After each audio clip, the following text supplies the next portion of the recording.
Guys আজকে আমার কেটিএমটায় তেল ভরে একদম ফুল ট্যাঙ্ক করে দিলাম। হ্যাঁ, তারপর চলে গেছিলাম অনেক দূর একটা জায়গা। গাইস আজকে বেলা 10টার সময় আমার মা একটা ব্যাগা ভরে দিল ফ্রাইড রাইস, চিকেন চিল্লি, chicken momo, chicken pakora, chicken আরো অনেক কিছু। যাই হোক, আমাকে বললো মাঠে গিয়ে এগুলো তোর ড্যাডিকে দিয়ে। হ্যাঁ, তাই আমার 3 কোটি টাকার কেটিএম টাকা নিয়ে চলে গেলাম হালকা একটু মাঠের সাইডে। তুই এখানে থাক। হ্যাঁ, তারপর আরো কিছুটা হাঁটাহাঁটি করার পর পৌঁছে গেলাম একদম আমাদের মাঠে। আর খাবারগুলো একটা পরিষ্কার জায়গায় রেখে দিয়ে আব্বাকে বললাম, আব্বা ও আব্বা ঘর যাচ্ছি।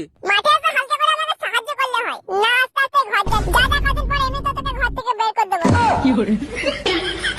যাই হোক guys, কোনো রকমে আব্বাকে হালকা করে বুঝিয়ে বাজিয়ে ঘরে চলে এলাম। আর কি নাইটে চড়িদার বুট সুট হালকা করে লাগিয়ে রেডি হয়ে গেল। এখন আমি আমার 3 কোটি টাকার কেটিএম টাকা নিয়ে যাবো ব্যাংকে। আর বেশি দেরি না করে দোকান থেকে সরষের তেল নিয়ে না পেট্রোল নিয়ে চলে এলাম। হ্যাঁ, চলে এবার এই পেট্রোলটাকে আমার কেটিএম এর ট্যাঙ্কে ভরে দিয়ে।